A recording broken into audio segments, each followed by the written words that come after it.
ବାଙ୍କି ହରିରାଜପୁର ଗ୍ରାମରେ ଶ୍ରୀ ଶ୍ରୀ ତ୍ରିନାଥ ଦେବଙ୍କ ପ୍ରଥମ ଜନ୍ମବାର୍ଷିକୀ ଅତ୍ୟନ୍ତ ଭକ୍ତି ଓ ଧୁମଧାମର ସହ ପାଳନ କରାଯାଇଛି। ଏହି ଅବସରରେ ଗ୍ରାମ ଓ ପାଖାପାଖି ଅଞ୍ଚଳରୁ ବହୁ ସଂଖ୍ୟକ ଭକ୍ତମାନେ ଯୋଗ ଦେଇଥିଲେ।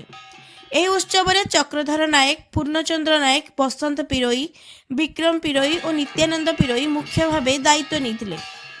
ଭକ୍ତମାନଙ୍କ ଦ୍ୱାରା କଳସ ଯାତ୍ରା ଆୟୋଜିତ ହୋଇ ଗ୍ରାମ ପରିକ୍ରମା ସହ ଉତ୍ସବ ଧୁମଧାମରେ ପାଳିତ ହୋଇଥିଲା।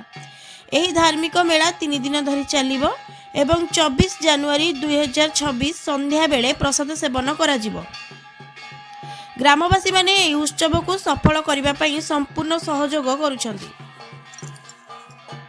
ବାଙ୍କିରୁ ଜିତେନ କୁମାର ସେଠୀଙ୍କ ରିପୋର୍ଟ, ଇଣ୍ଡିଆ ୱାଚମ୍ୟାନ୍।